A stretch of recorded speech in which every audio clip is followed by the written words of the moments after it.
Welcome back to Algebra. Chapter 1 still, the language of algebra, but this one is the order of operations. This is section 2. Now you're probably familiar with the order of operations from your arithmetic days. We're going to show you how it applies to the algebra. Here's a good example of a problem, and I've had students work this problem a couple different ways. Some want to add first, some want to multiply first. They want to add first because it's the first thing written down, or some students want to multiply first because they figure that's the more difficult step. Which one is it? Well, if you remember your order of operations, you're going to remember that you're going to multiply before you add. You're going to get 8 plus 10, or 18. The order of operations, which I'm going to write over here, are as follows. Step 1, symbols of grouping, parentheses, brackets, even braces. Sometimes the fraction bar is considered a symbol of grouping, separating the numerator and the denominator. So you have parentheses, you have brackets, you have braces, even the fraction bar. The second one, we're going to talk a little bit more later on, but I'm going to go ahead and put it in now. Exponents. We're not going to have any with exponents in this section, but we'll get to that soon enough. The third one is multiplication and division from left to right. The from left to right part is in case you have more than one multiplication and or division in the same problem. You go from left to right like you read. You do the leftmost one, then the next leftmost one, and work your way across. And last but not least, addition and subtraction. Also from left to right.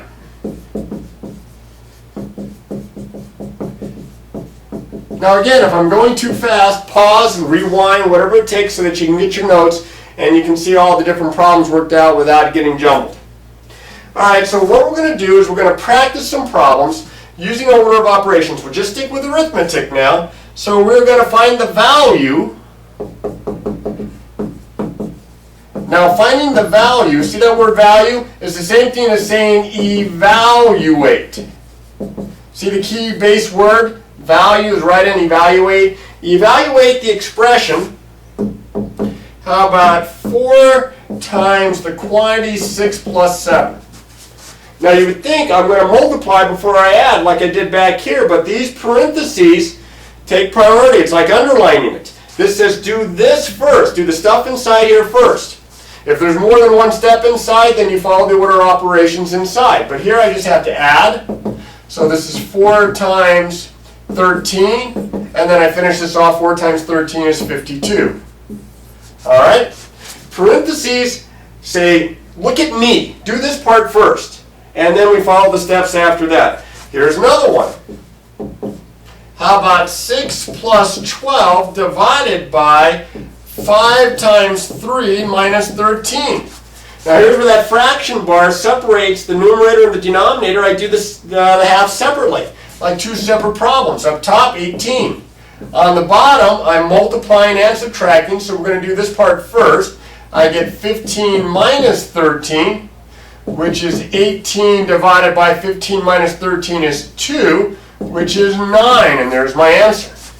So in this case, I do the numerator separate from the denominator, divide at the end, because that's what fraction bar implies. All right, now I'm going to clear this off, including the order of operations. So be sure to have written this down so you don't forget. Some people remember the order of operations from please excuse my dear Aunt Sally, or PEMDAS. Please excuse my dear Aunt Sally. Parentheses, exponents, multiplication and division from left to right, they're equally important. Addition and subtraction from left to right, they're also equally important. Alright, so if I write down an example like this, let's say I have 10 times the quantity 6 minus 5 minus the quantity of 20 divided by 2. Here I have two sets of parentheses, and I've got a number in front of this which implies multiplication. I'm going to do this stuff in here, and since this set of order of operation, this set of symbols of grouping are separate than this, I'm going to be able to do this in the same step. So I have 10 times 1, 6 minus 5 is 1, minus 20 divided by 2 is 10. So 10 times 1 is 10, minus 10, and I get 0. So I did all that work for nothing. I'm sorry, bad joke. Here we go. Another one. The quantity, notice the bracket this time, of 25 plus 8 times the quantity of 12 minus 11, all that divided by 11. Now in this case, I have parentheses and brackets, but the parentheses are inside. And here I had two sets of symbols. Here I had two sets of symbols, but one's inside. You start the innermost, work your way out. So this is 25 plus 8 times 1, 12 minus 11 is 1, divided by 11. Then inside the brackets I have addition, I have multiplication. We know we multiply first. So I'm going to do this step next. This is going to be 25 plus 8, all that divided by 11. 25 and 8 is 33. I can drop the brackets now, divided by 11, or just 3. If you follow the order of operations, you'll get the correct answer. If you skip around, you have a chance to mess up, make a silly mistake, and then it won't match up with the answers. All right, now, there are a number of applications to knowing your order of operations. One of them, algebraically, is when we evaluate algebraic expressions, expressions with variables. We're going to talk about that at the end of this lesson. What we're going to do now is very, very, very quickly give you some key properties. I'm going to write 4 of them out, and then I'm going to just verbally give you 3 more of them after that. The first one is the substitution property of equality. Now you know what the word substitute means. The substitution property of equality says that if A equals B, then A may be replaced by B. When they do a substitution in basketball and they take the center out, usually they'll put a different center in. One replaces the other. Okay, they're not always equal, just depends on the quality of the player, but the substitution property of equality is dealing with numbers. So we know if the numbers are equal or not. And if they are equal, then A may be replaced by B. Now the 3 that always go together, I'm just going to go ahead and put a big old brace here for that. I want to talk about the reflexive property. I'm going to abbreviate property of equality. And it's a very simple one. The reflexive property of equality says A equals A. And you say, well, I knew that. Well, let's say it wasn't true. If A didn't always equal A, maybe A equaled A on Mondays and Wednesdays, but not on Tuesdays and Thursdays. So this says it's true all the time. The symmetric property of equality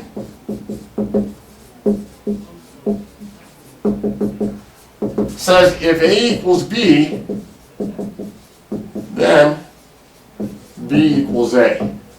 So if you change the order around the equality, you still have equality. It doesn't matter if you flip the sides around. And the transitive, which is a little bit longer,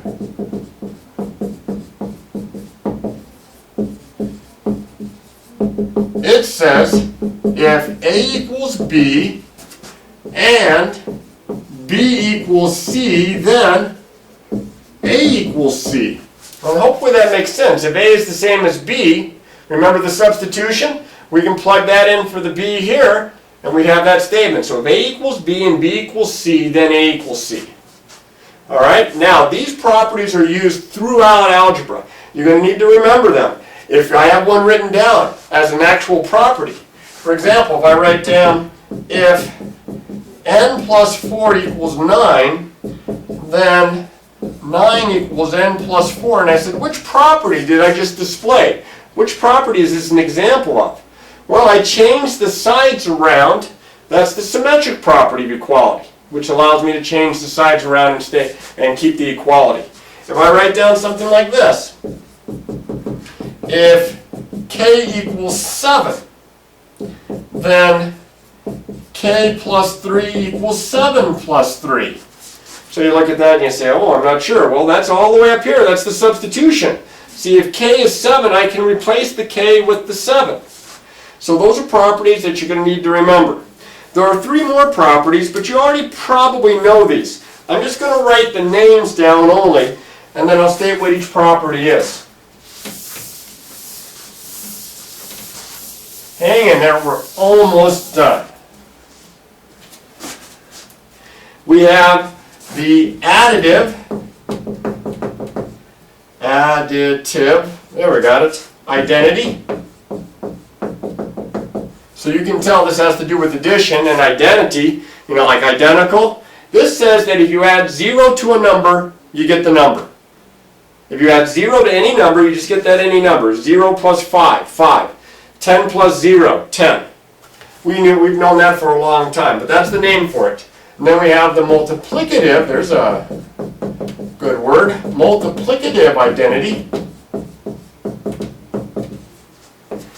And very similar to the one I just did here, multiplication though, identity, when you multiply by 1, you just get that number back. So if I multiply 7 times 1, I get 7. If I multiply 1 times 15, I get 15. And it doesn't matter if it's a positive number, a negative number, or 0. When I multiply 1 times a number, I get that number right back. And then my grandson's favorite, because he's learning his multiplication tables, is the multiplication property of 0. He knows right away that if you multiply a number by 0, you get 0. And it doesn't matter what you multiply that number by. 0 times any number is just going to be 0. Now those three properties you should already know. But these are the names. You may not have known the names for them, so you should write those down. Now my last thing, which is good, last thing, that I'm going to show you today is that I'm going to show you how we apply the order of operations to algebraic expressions. Remember, algebraic expressions have variables. So what we're going to have to do to evaluate, remember, find the value, evaluate, is we're going to have to know what the variables represent. So we're going to evaluate each expression if x is equal to 4 and y is equal to 3. I'll do some examples here. We'll do xy plus 8, and then we'll do 2y plus 10 divided by x. You substitute the numbers in for the variable. 2 steps. You substitute the numbers in. I'm going to plug 4 and 3 in for x and y. Now that doesn't give me 43. X and y means x times y. So this is 4 times 3 plus 8. You substitute the numbers in, and then you use your order of operations, which means I'm going to multiply first. I get 12 plus 8, which is 20. Over here, I substitute the numbers in for x and y, 3 in for y here, 4 in for x here. I get 2 times 3 plus 10 divided by 4. So inside the parentheses, I have 2 operations. I multiply before I add. This is 6 plus 10 divided by 4. Then I finish this off. This is 16 divided by 4, which is 4. So that's how you use your order of operations in algebra. You plug the numbers in for the variables and then follow through with, please excuse my dear Aunt Sally. And as always, practice, practice, practice.